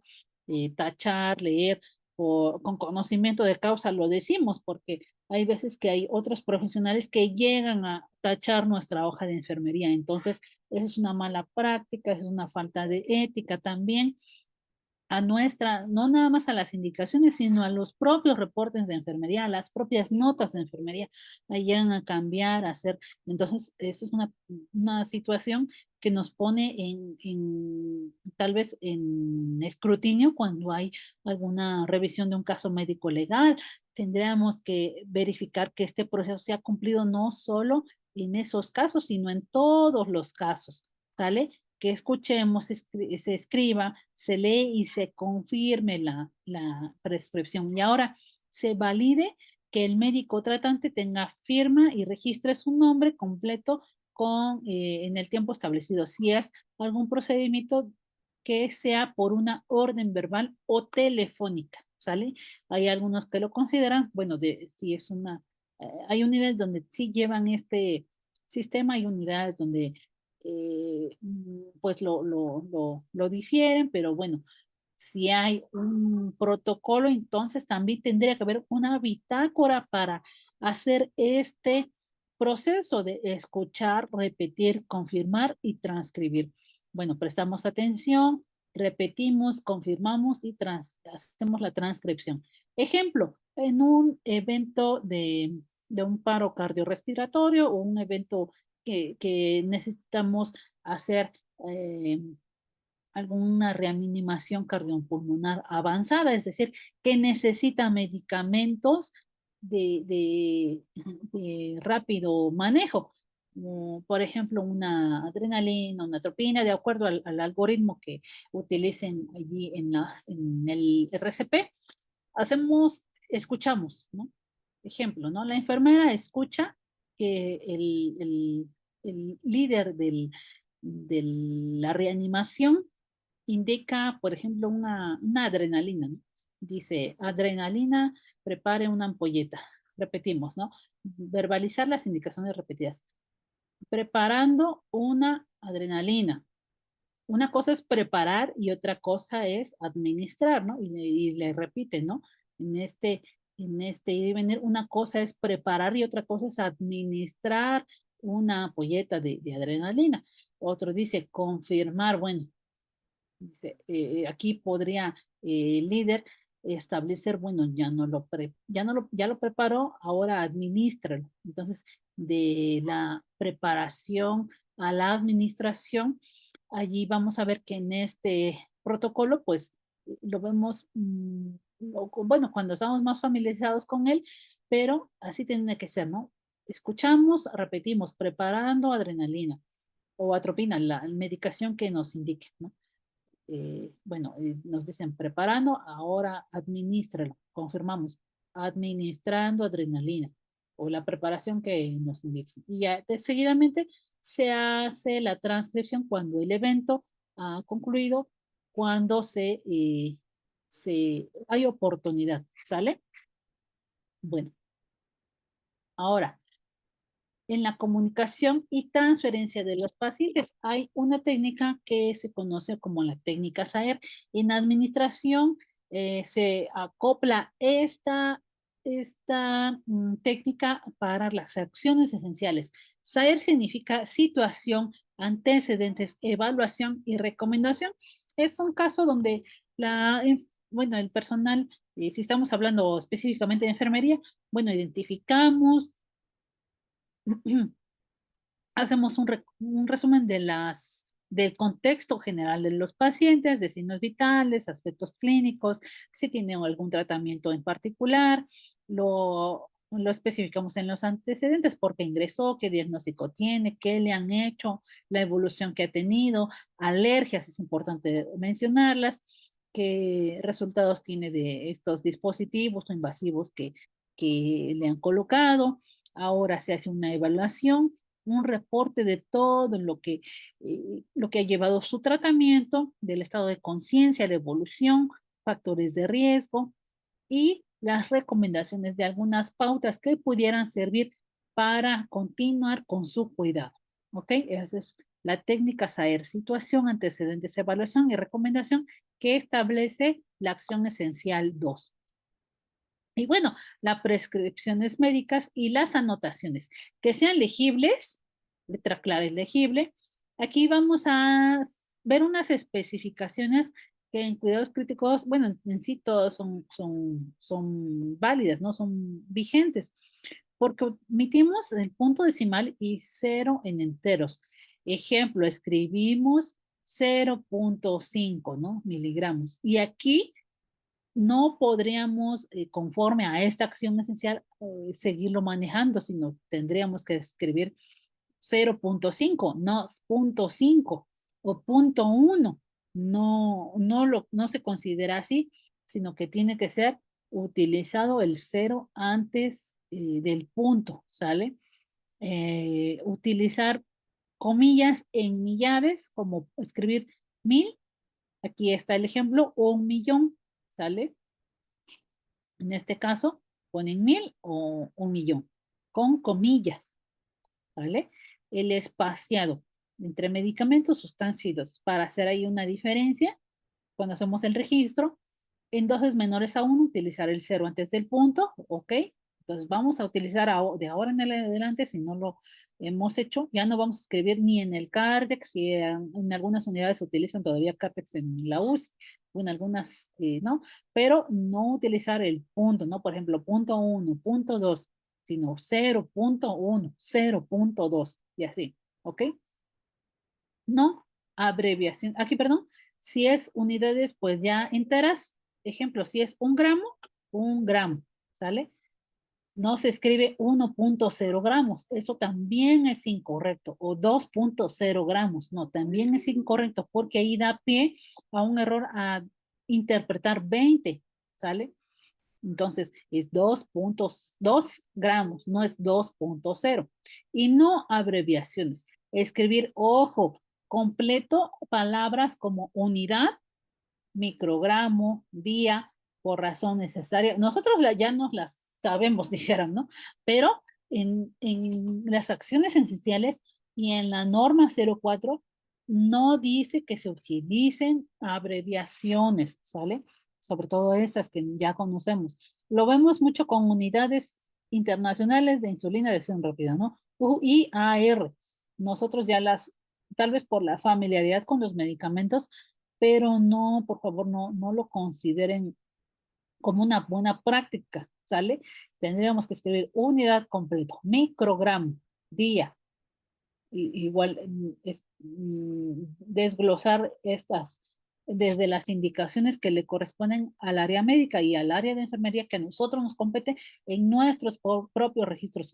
Porque un ejemplo es UI, que nosotros interpretamos como unidades internacionales. Pero si yo les pongo aquí un 2 y aquí un profesional que, bueno, no tiene un nivel de expertise como el de ustedes, sino tal vez tenga un nivel de principiante, interpreta, y luego nuestra letra como es bien bonita, ponemos 2 U, y él interpreta que es 201. Entonces, allí puede haber un margen de error. Y esto de las acciones esenciales es para prevenir errores, ¿sale? No solo de nosotros, sino también de los otros profesionales. Entonces, desde el CARREX, desde las indicaciones médicas, a todos los que les compete esta actividad, así tendríamos que hacerlo. IN, aquí no sé qué sea IN, yo puedo interpretar que sea intranasal, eh, subcutáneo, bueno, podemos interpretar I, B y M, pero aquí la acción esencial busca que ya no se deletree, ya no, perdón, ya no se abrevie. Ahora la 2E, que estos valores críticos, bueno, son en atención inmediata o en consulta externa también. Es importante darle la consecución en estos servicios. Y bueno, la referencia y contrarreferencia del paciente son servicios donde la, la dinámica pues cambia porque viene a ser atendido por otros profesionales, ya sea de una unidad de mayor complejidad a menor complejidad o al revés, ¿no? De menor a mayor complejidad. Entonces, aquí ellos necesitan tener todo el contexto completo del paciente, pero pues iniciando siempre con la identificación, con el equipo de atención médica. Esa es una abreviatura que utiliza el mismo documento del Diario Oficial de la Federación, equipos de atención médica, indicar equipo de atención médica emisor y equipo de atención médica receptor. Identificación del personal, quién recibe y quién envía la información, si es trabajo social, si es la dirección, si es subdirección médica, etcétera, ¿no? En el sistema que utilicen, si es correo electrónico, si es llamada telefónica, etcétera. Un resumen completo, la fecha y hora en que se están haciendo las referencias y el directorio de unidades, tener ellos vigente pues su directorio. A lo mejor ya hay métodos pues más que son más familiares como el WhatsApp, tienen ellos ahí su red de contactos, pero bueno, en lo que nosotros, bueno, al área le puede competir de referencia y contrarreferencia, reunir toda la información y enviarla a la unidad que estamos enviando. Ahora, en el egreso del paciente. En el egreso del paciente tenemos que considerar la identificación, qué, qué es de útil para el ingreso, con un resumen clínico, un plan de manejo y seguimiento y las recomendaciones y pronósticos. ¿Sale? ¿Qué recomiendan en algunas instancias como la SEAMO y la Comisión de Arbitraje Médico? Son instituciones que refieren bueno, reciben pues algunos casos por quejas, que pueden llegar a conciliarse, a manejarse. eh, Tal vez aquí que existen todavía los egresos por alta voluntaria.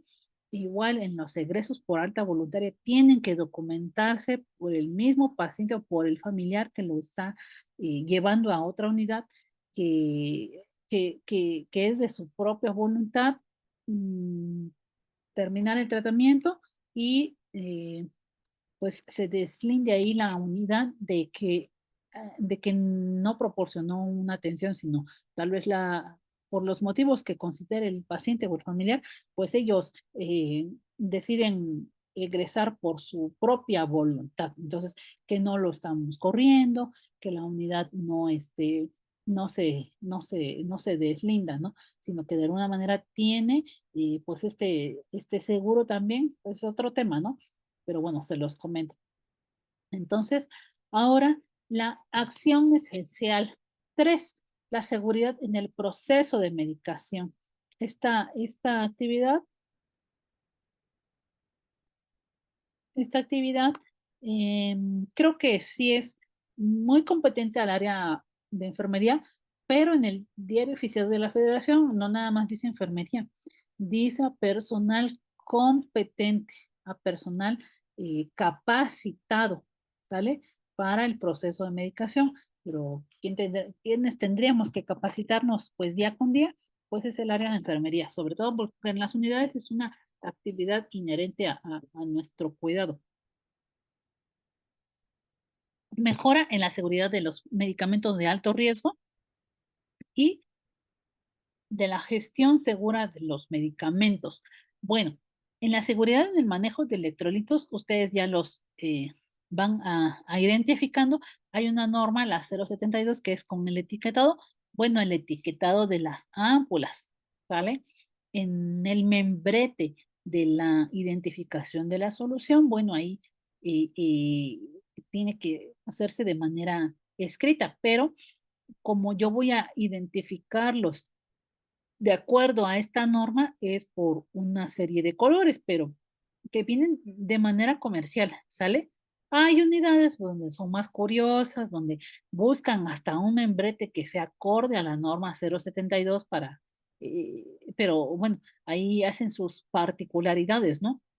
Entonces, pero pues vemos que en el ámbito, pues sí, clínico, hospitalario, ahí con los pacientes críticos, pues tienen múltiples infusiones, tal vez sería un recurso que algunos podrían considerar más útil, otros poco útil, pues tener una etiqueta diferente para cada preparación, sobre todo porque hay preparaciones que tienen más de un electrolito, entonces una solución azul, una verde, pero ¿qué pasa cuando la misma solución tiene todos estos electrolitos? Entonces ahí, ¿qué pasa? Bueno, de manera comercial, así está normado para, para las farmacéuticas que elaboran estos medicamentos, ¿ok? Ahora, ¿cómo se tienen que almacenar? Hay que tener un control de lotes y fechas de caducidad. No nos corresponde específicamente a enfermería, sino le corresponde también pues, a otras áreas que lo integran, como son farmacia, almacén, etcétera, ¿no? La administración, como lo tengan integrado ahí en las unidades. Las condiciones ambientales en un lugar seguro con condiciones ambientales de acuerdo a la ficha técnica de estos medicamentos, que es en un lugar fresco y seco, a menos de 28 grados, etcétera, como lo definan. Hay unidades donde lo dispensan de manera controlada, hay unidades donde se tiene un stock de medicamentos, hay donde tienen de manera libre estos medicamentos. Bueno, ¿qué es lo que dice la acción esencial en los electrolitos? Bueno, que sean áreas específicas con una alerta visual roja y que diga medicamento de alto riesgo. Es lo que nos dice la acción esencial. Ahora, ¿cómo se tendrían que prescribir? De manera clara, legible, sin abreviaturas, enmendaduras o tachaduras, lo que comentábamos. La información completa desde la receta o bueno, la indicación con el nombre, el domicilio del establecimiento de atención médica, el nombre completo del paciente, el nombre del genérico del medicamento, dosis, frecuencia, la vía de administración, la duración del tratamiento, es decir, todas las especificaciones aquí. Y ahora con la propuesta del cambio de norma, que busca que ya no se integre un nombre comercial, pero bueno, en las unidades pues públicas casi es muy poco común ver un nombre comercial en una prescripción, de, de cuidados intensivos, ¿vale? Ahora, las indicaciones que sean completas, claras para esta administración, sin correcciones que puedan confundirnos. Eso es lo que nos dice. Y los medicamentos LASA. Aquí tenemos una lista. ¿Qué significa LASA? En el inglés proviene de look like, sound alike. Suena como parecido y se ve parecido o suena parecido. ¿Sale? Entonces, de ahí tomamos LASA. ¿Sale? Se tendrían que colocar alertas visuales, utilizar una letra mayúscula y minúsculas para diferenciarlos y de esta manera lo integramos con las alertas de color rojo. ¿Sale? Aquí vienen una lista a manera de ejemplo de cómo hacemos la identificación de estos medicamentos LASA. Aquí hay una muy familiar. Van a ver atropina con adrenalina. Son medicamentos completamente diferentes. Tal vez los dos se utilicen en RCP, pero no tienen la misma acción. Ni en los mismos algoritmos de RCP de RCP no se cambian, ¿no? Entonces, de acuerdo al registro electrocardiográfico, se utilizará atropina o adrenalina dependiendo del algoritmo. Ahora, así se hace el registro. Ejemplo, atropina, ATRO con mayúsculas y pina con minúsculas, a diferencia de adrenalina, ADRN con mayúsculas y alina con minúsculas. ¿Ok? Aquí otro ejemplo. ¿Qué otro ejemplo? Mm, Ejemplo, diazepam con diltiazem. Entonces, son medicamentos que no tienen nada que ver de la benzodiazepina los narcolépticos, los distintos medicamentos, diaz y epam con mayúsculas y diltiazem con mayúsculas. ¿Qué otro medicamento? O igual, dobutamina y dopamina, ¿no? Grandes errores que se han ocurrido. Ahorita que comentemos la acción 7 y 8, bueno, la acción no es punitiva, sino tiene que ser correctiva para identificar estas acciones. D-O-B-U-T, mayúsculas, y amina con minúsculas. D-O-P, mayúsculas y amina con minúsculas. Es decir, aquí que podemos recalcar que es las letras mayúsculas lo que nosotros queremos diferenciar. ¿Sale? Otro ejemplo. ¿Qué otro vimos? Ya vimos atropina. ¿Qué otro? De uso común en la UCI. Aquí a lo mejor. Los antibióticos, ¿no? Son tan comunes. Aquí, por ejemplo, ceftriaxona. Van a ver CEFRT con minúsculas y RIAX con mayúsculas y ONA en minúsculas. A diferencia de la ceftazidima, SFT, minúsculas AZID, minúsculas DIMA, ¿sale? Bueno, y así, todo, ese es un ejemplo, ¿no? Cada unidad tendría que hacer su listado de medicamentos LASA, ya están algunos, pues, que se pueden socializar y, pues, de alguna manera los podemos retomar. Este es un ejemplo, ¿sale? Ahora, aquí está la misma consecución. Medicamentos LASA y medicamentos de alto riesgo. ¿Sale? Aquí tenemos, ¿qué son, qué son considerados? Me voy a adelantar un poquito en esta porque tengo que regresar a esa diapositiva. ¿Cuáles son los medicamentos considerados de alto riesgo? ¿Sale? Los medicamentos anestésicos, opioides, electrolitos concentrados, insulinas anticoagulantes, vía parenteral, los citotóxicos y los radiofármacos. ¿Sale?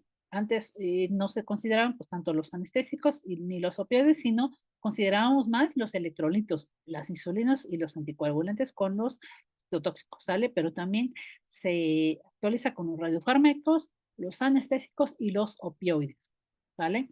Ahora, de estos medicamentos, la alerta visual de color rojo, que también se tiene que agregar las letras mayúsculas a los medicamentos de alto riesgo. Un ejemplo es el bicarbonato de sodio con mayúsculas.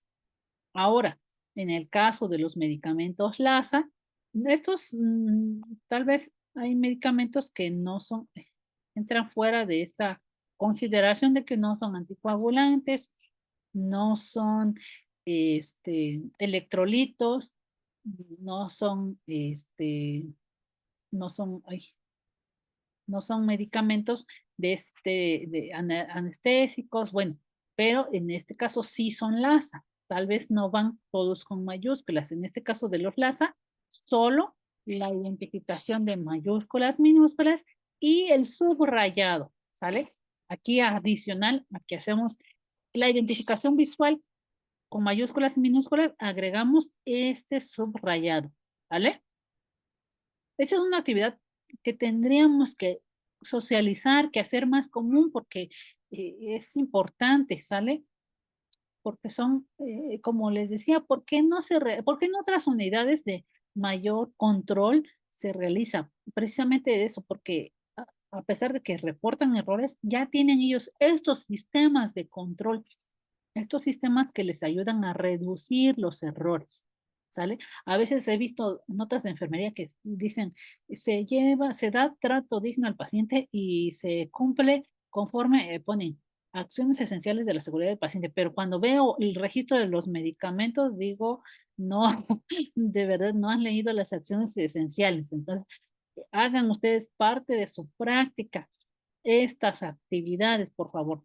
Aquí está otro agregado. Entonces, ahora para estas ambas barreras de seguridad se abrevia y se ponen mayúsculas y acordémonos que no hay que abreviar, ¿sale? Subcutáneo, aquí en este, en este ejemplo ponen subcutáneo de manera completa la palabra.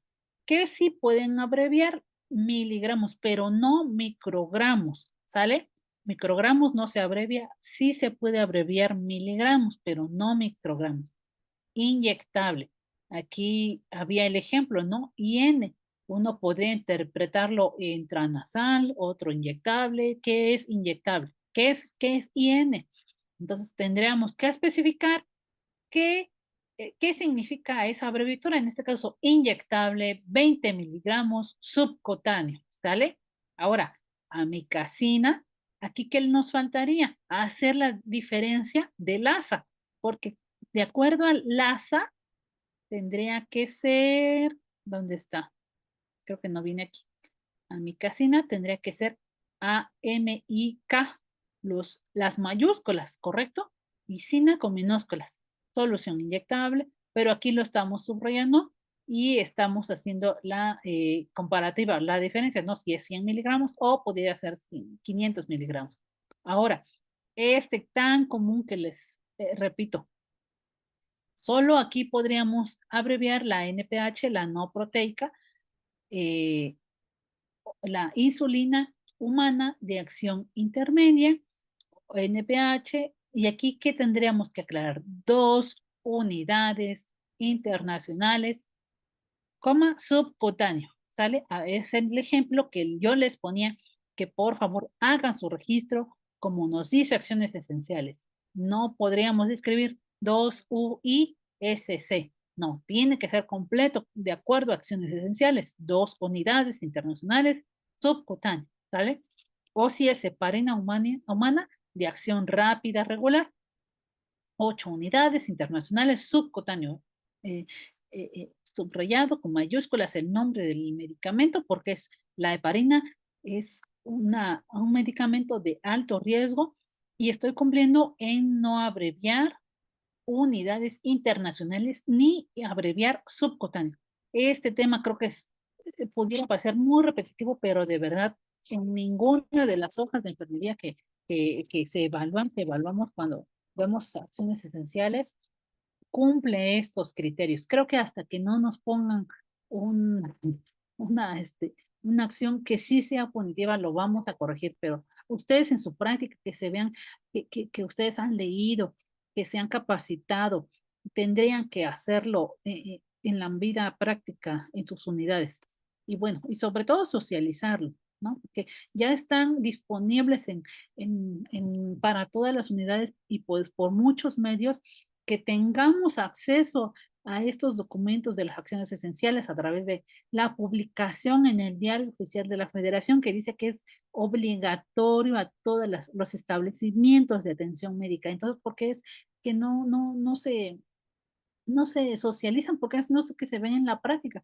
Pues precisamente eso, porque nos falta capacitación, porque a veces nada más dicen, pues es que no nos han capacitado. Bueno, pero yo también, y reconocerles a ustedes que se están de manera particular, cada uno de ustedes ha decidido seguirse preparando. Entonces, esto es algo destacable por parte de ustedes que están buscando mejorar sus intervenciones, sus cuidados, hacerse pues más innovadores y estar a la vanguardia, ¿vale? De los cuidados. Bueno, acciones hasta aquí, bueno, no sé si tienen alguna duda, algún comentario. Todavía nos faltan ver otras acciones esenciales, que es como parte de esta generalidad que abordamos para la introducción de los cuidados intensivos, porque todos necesitamos abordarnos y manejar el mismo lenguaje. No sé si tienen alguna duda, algún comentario,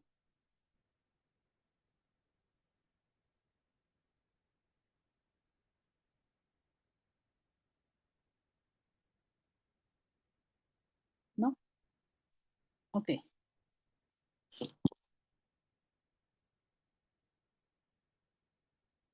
Bueno, entonces vamos a continuar.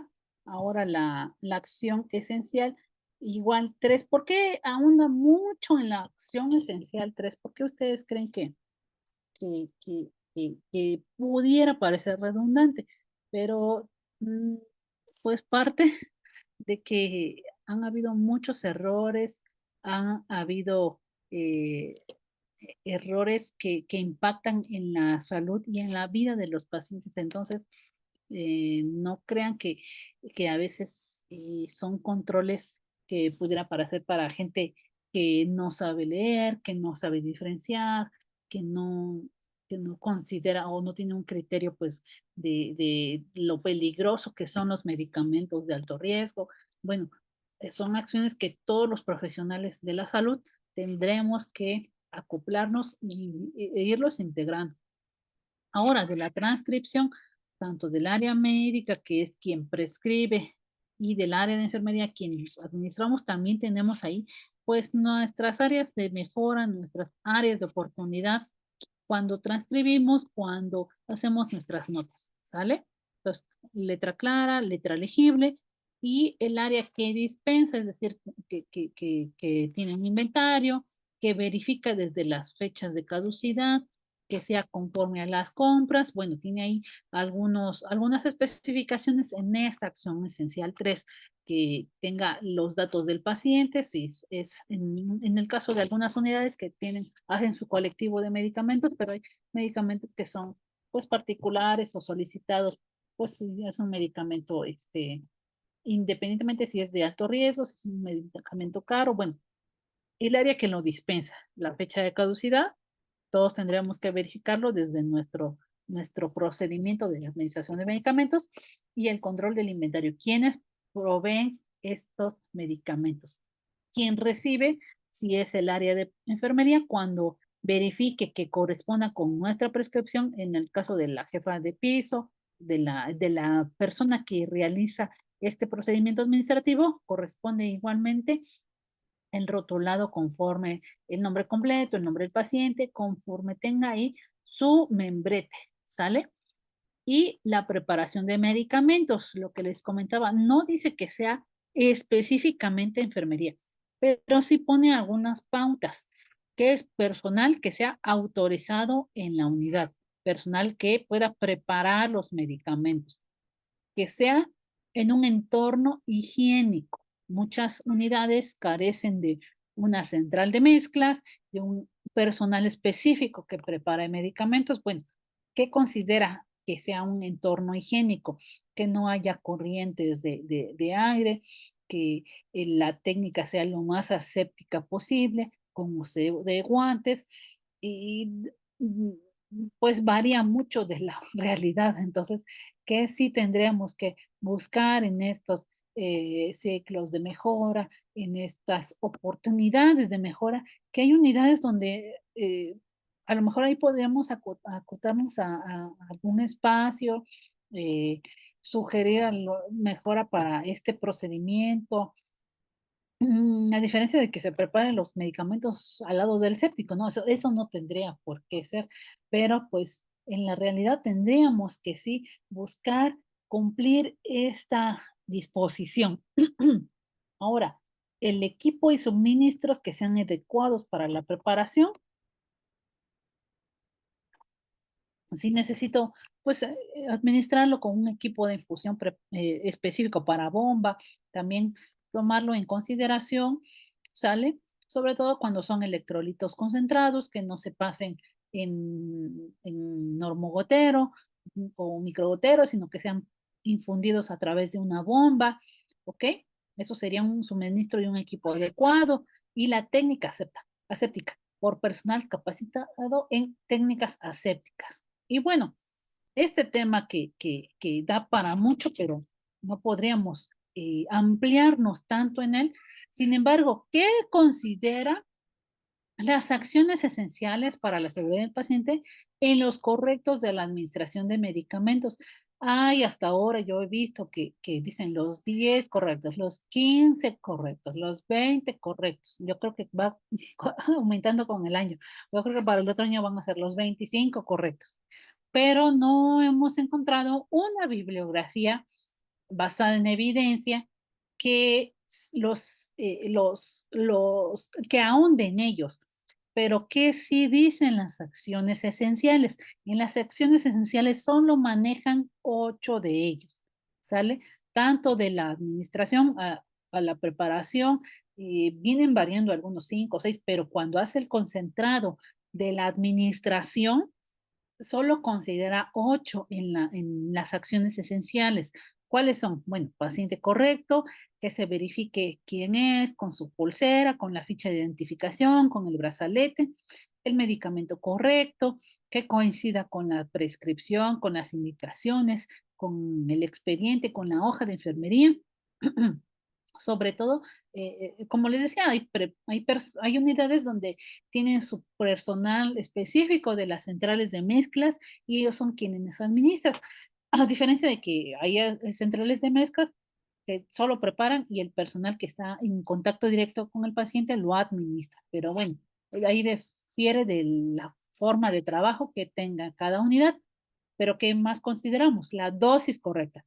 Comprobarla, que sea prescrita, la vía correcta, la velocidad de infusión correcta, que pues es importante disponer de alguna bomba si es un medicamento que necesite ser infundido en cierto tiempo, a cierta velocidad, ¿ok? El horario correcto, el intervalo de preparación, si hay algún ajuste, si es de dosis única o si es dosis de rescate, o en cuenta la caducidad correcta y el registro documentado con el nombre, la fecha, la hora, la dosis, la vía que corresponda a esta administración. Bueno, entonces estos nos pudieran parecer muy poquitos, pero bueno, en las acciones esenciales creo que es lo mínimo que debe de cumplir.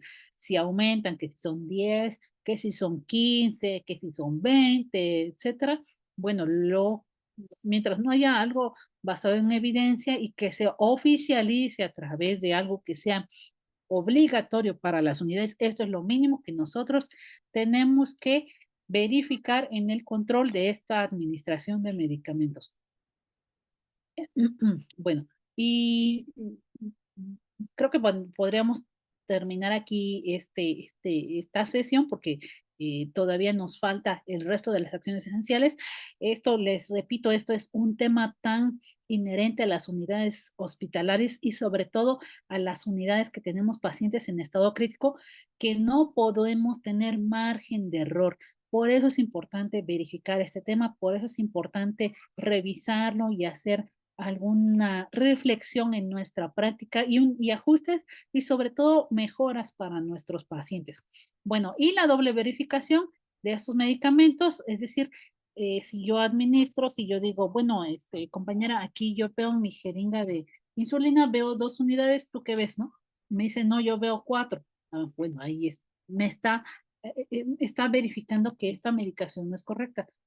A veces no es de que me falle la vista, ¿no? Si yo digo, bueno, este medicamento es insulina y me dicen, no, es heparina. Entonces ahí que podríamos detectar, ¿no? Que estamos cumpliendo con el proceso de verificación y tendríamos que hacer una acción correctiva. Ahora, la preparación y la administración se tenga ahí un punto crítico y les recordaba los medicamentos de alto riesgo: anestésicos, opioides, electrolitos concentrados, insulinas, anticoagulantes vía parenteral, citotóxicos y radiofármacos. Bueno, entonces tendríamos que revisar la próxima sesión este tema para que podamos concluir las acciones esenciales. No sé si haya alguna duda, alguna pregunta que quisieran comentar algo. Porque cuando preguntamos, sobre todo a los estudiantes de pregrado, pues sí nos dicen y nos recitan de alguna manera el nombre de las acciones esenciales, pero no, falta ahondar en ellas, a la lectura, a la reflexión, y yo creo que este es el momento para que todos pues nos familiaricemos y lo vayamos haciendo práctico, ¿no? En nuestras unidades. Entonces, no hay dudas, preguntas, comentarios.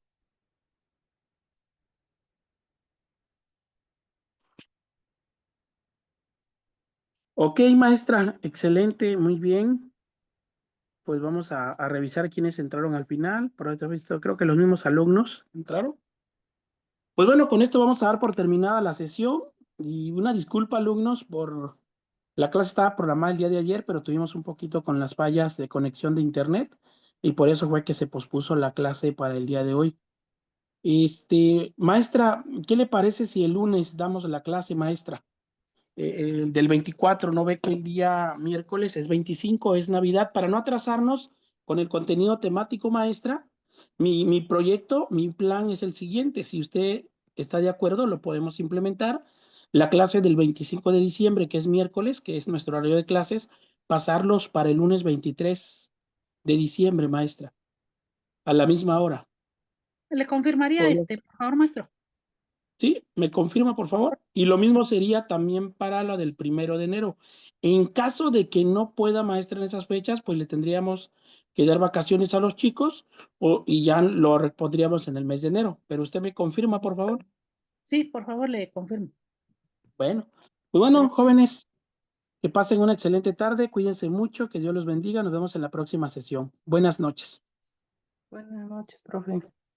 Buenas noches a todos. Buenas noches a todos.